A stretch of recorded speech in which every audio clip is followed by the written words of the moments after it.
Yo, what's good, roomies? It's your boy Charles Smith in the building. In today's age of music, we see rappers going viral in all kinds of crazy ways. Wild shenanigans on social media, wild looks, starting drama. There's almost nothing most rappers won't do to get those extra streams. But right now, Dave Blunt is going viral for all the wrong reasons. At first, his weight being over 600 pounds was mostly just jokes and memes. But lately, shit has turned serious. After multiple hospital visits and revealing he's been dealing with heart failure, his condition has gotten really concerning. The man got so bad that he had to perform on stage wearing an oxygen mask. Dave is slowly killing himself right in front of the world. And a lot of people are wondering if he even has many more years left in him. So today we're diving deep into what's really going on with Dave Blunt. Yo, how did Dave get to this point?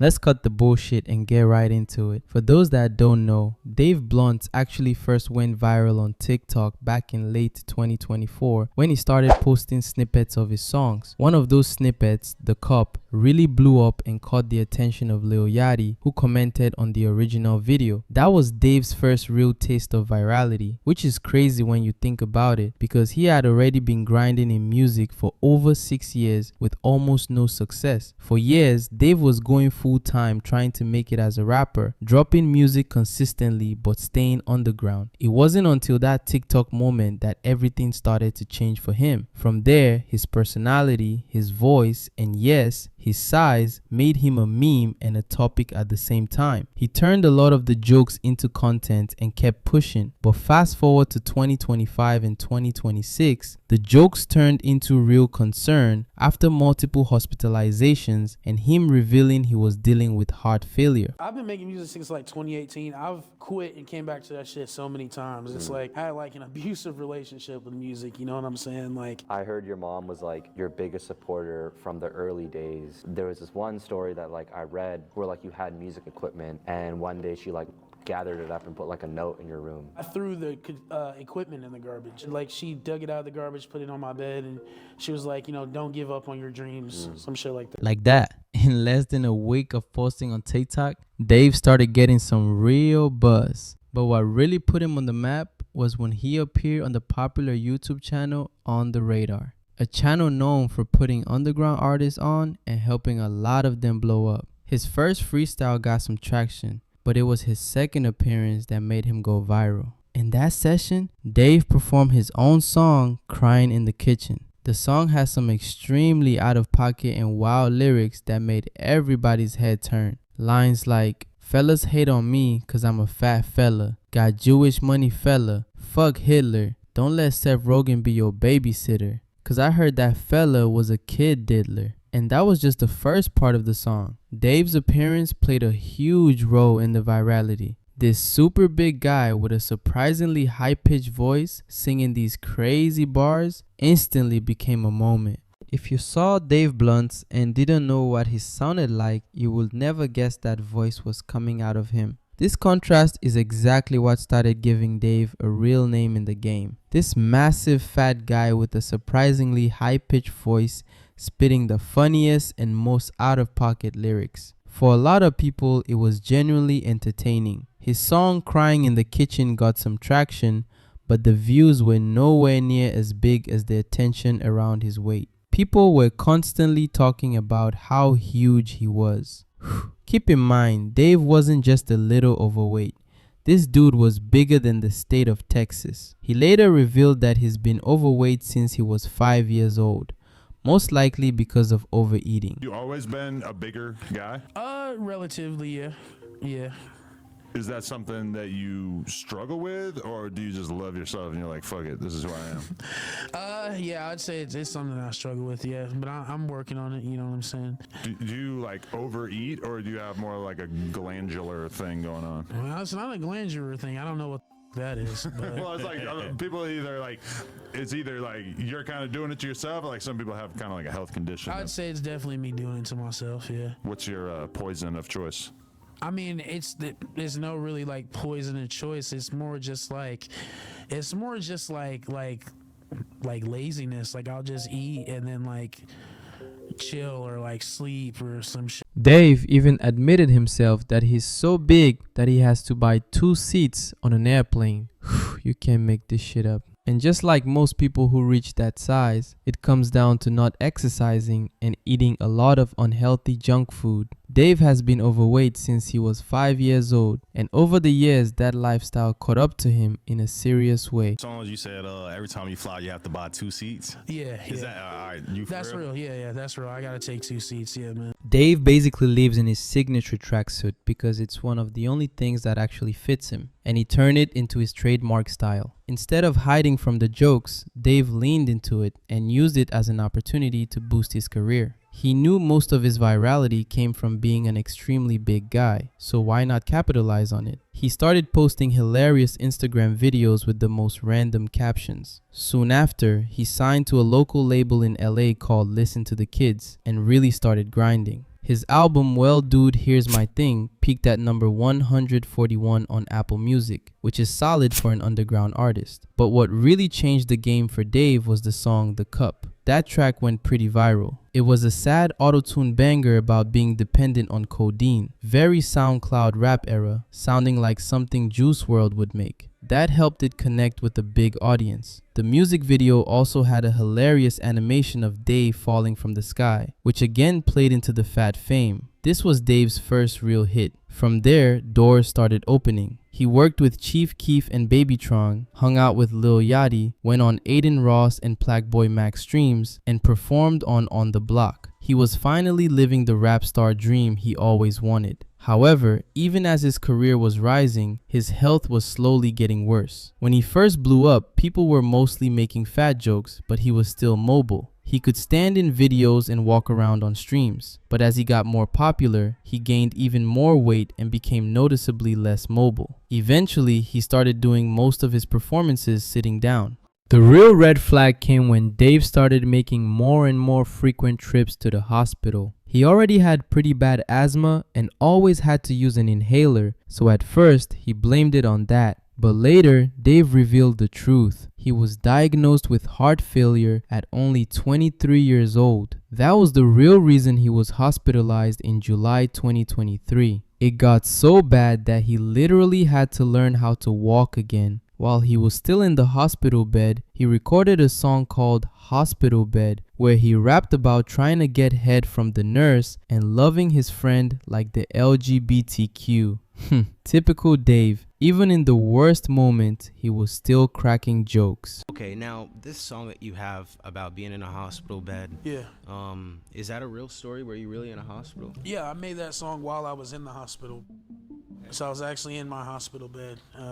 My mom brought my studio equipment to the hospital, and shit, I was cooking up while I was in there. Learned how to walk again and shit like that. Had a catheter in, all that shit. So Why were you in the hospital? heart failure. Heart failure at just 23 years old is extremely concerning. For context, most people don't experience heart problems until they're around 65.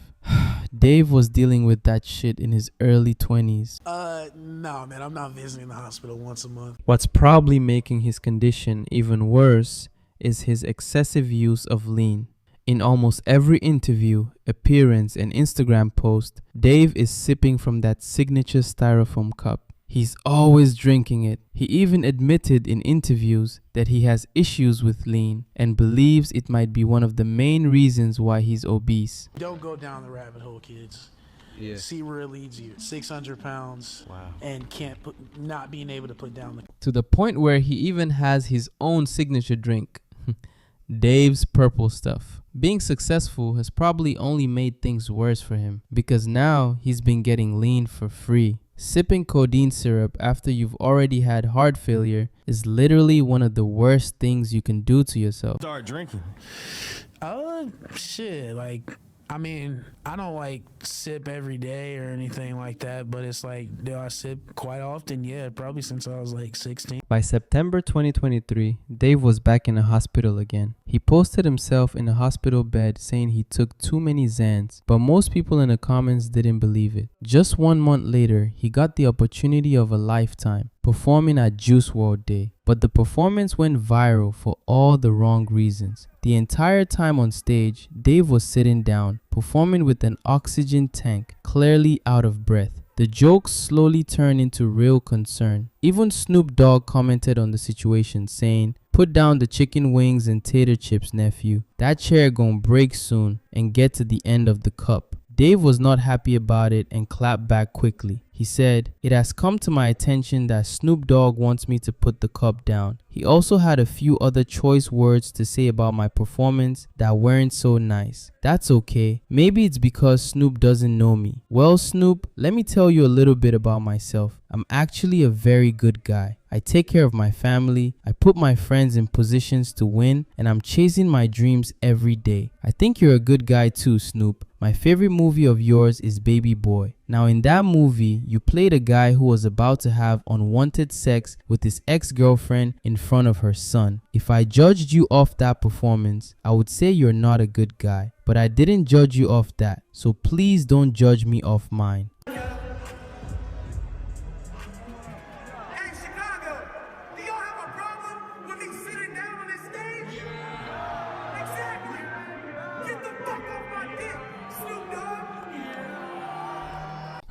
Dave was actually a little tipsy in the moment and wasn't really thinking straight. Oddly enough, Snoop Dogg laughed the comment off and even apologized later. But this moment made Dave go viral again, once again for all the wrong reasons. Snoop may have been joking, but deep down everyone knew he was low-key right. Dave clearly had serious health problems and needed to lay off all the unhealthy stuff. The doctors didn't even want him to perform at that time. He had to literally take the oxygen tank with him on stage just to get cleared by the hospital. I was in the hospital a few days before my Juice WRLD show, and they said, "You're gonna need to be on oxygen and you're gonna have to stay in the hospital."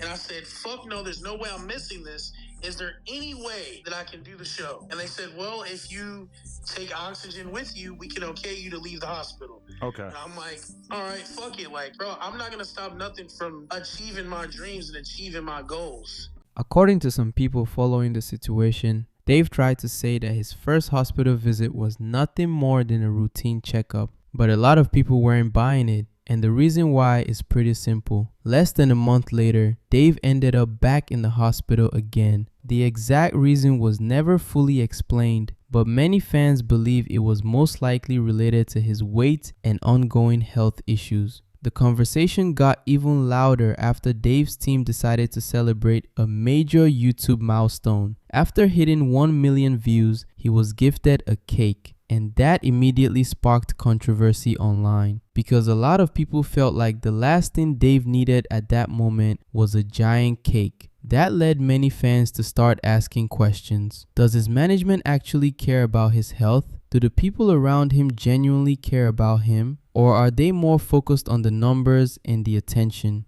Another situation that raised eyebrows involved the woman Dave introduced as his girlfriend. She was appearing with him backstage, showing up at events, and from the outside everything seemed legitimate. But then leaked messages allegedly suggested that she was only around to get access to the stage and gain some clout. Whether that's true or not, it caused people to question how genuine some of the relationships around Dave really are. And more importantly, who is actually looking out for him. Over the past several months, Dave has been hospitalized multiple times, and fans have become increasingly concerned. Some people have even gone as far as speculating about his long-term future if serious lifestyle changes aren't made. But there is one thing that gives a lot of fans hope. Many people believe that Dave's whole lean sipping image might actually be more of a character than reality. According to this theory, he plays into that persona because it fits the image of a modern rapper. He's even told stories about allegedly selling Xanax back in high school. But over time, some fans started questioning how much of that image is real. One reason is because whenever Dave appears in interviews holding those famous styrofoam cups, some viewers claim the cups often look empty. There were even moments where the cup appeared to spill and nothing came out, and that led to even more speculation. Now, to be fair, this isn't exactly uncommon in hip-hop. A lot of artists build larger-than-life personas. Image sells. controversy sells, characters sell. That's just the reality of the entertainment business. And if it turns out Dave isn't actually consuming the substances people think he is, that's probably a good thing, because the last thing he needs right now is additional health problems. The bigger issue is that his health struggles appear to be very real, and that's why so many people believe losing weight could completely change the trajectory of his life.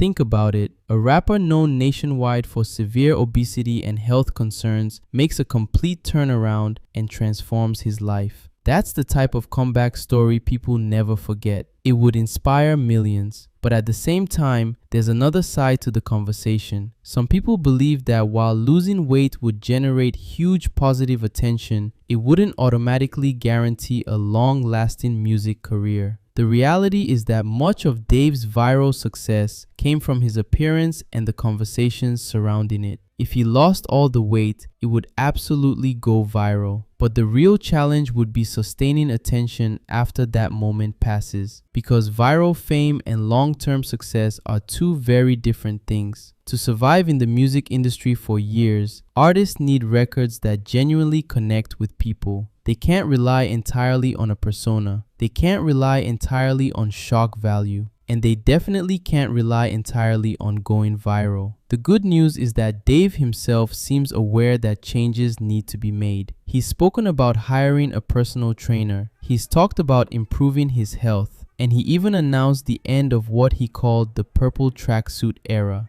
During a show, he threw the tracksuit into the crowd as a symbolic gesture, a symbol that he was ready for a new chapter, a new mindset, a new version of himself. According to Dave, moving forward means letting go of parts of the past and focusing on becoming healthier and building a better future. Now, the question is whether that transformation will actually happen, because a lot of people are rooting for him. And if he truly commits to that journey, this could become one of the greatest comeback stories we've seen in years.